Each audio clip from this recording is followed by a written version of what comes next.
पहुंच गई। गिरफ्तार कर लिए गए हमारे साथी।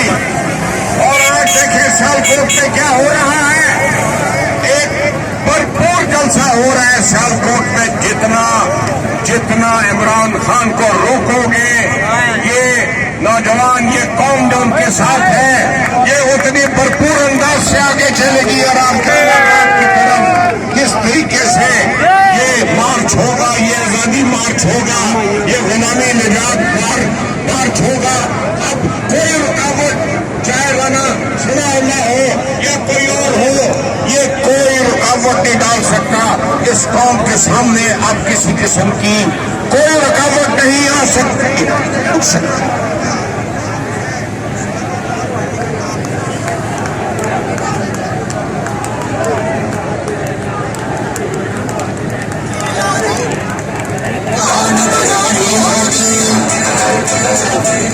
घर से निकलो है जवा है जोश भरा